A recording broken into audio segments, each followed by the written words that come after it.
Is Mr. Skylar Garcia. What is yours? I'm going to have a conversation with Derek, and I invite you all to listen in.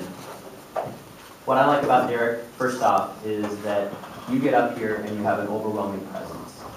People turn to you and they see you, and then you can have instant eye contact from everybody. That's one of your positives that you have. As soon as you walk up, you have this overwhelming presence. On top of that, you have a very educated vocabulary there. And it keeps us very interested because we have to go, what was the meaning of that word again? Oh yeah, I got it. So you speak to people and you speak in a very educated way. This speech is right up your alley. How to say it, and you say it very well. There are a lot of positives that you do already, such as clear voice and eye contact. What I'd like to do is I want to encourage you on ways to improve and to make your speeches just that much better. So I'm going to focus on that portion.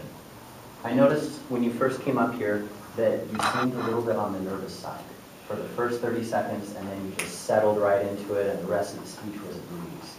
I would recommend that you memorize maybe the first minute of your speech. Just have it down exactly what you're going to say. That way when you get up here, you can focus on that and get over that nervous hump that all of us suffer from as speakers. That first thing is a huge one. Also, one of the things that you were saying is you want to focus on not using as many notes. I learned a very valuable tool from Mary Cyric.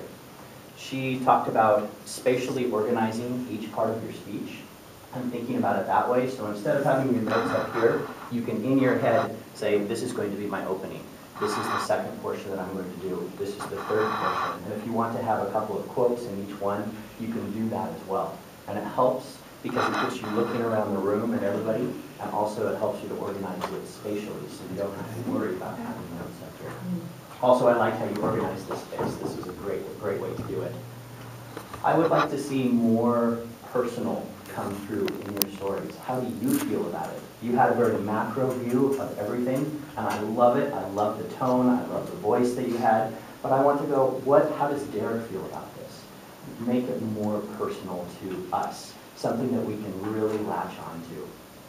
One of the things that I always like to do is integrate DHVs into my storytelling or into my speeches. DHV stands for, it's an acronym for Demonstration of Higher Value.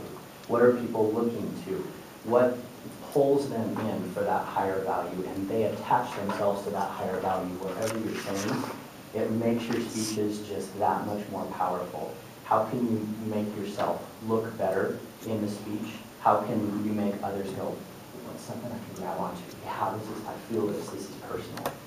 And with that, your speeches are just going to shine because you already have the foundation and the groundwork to make everything just pop. Thank you, Derek.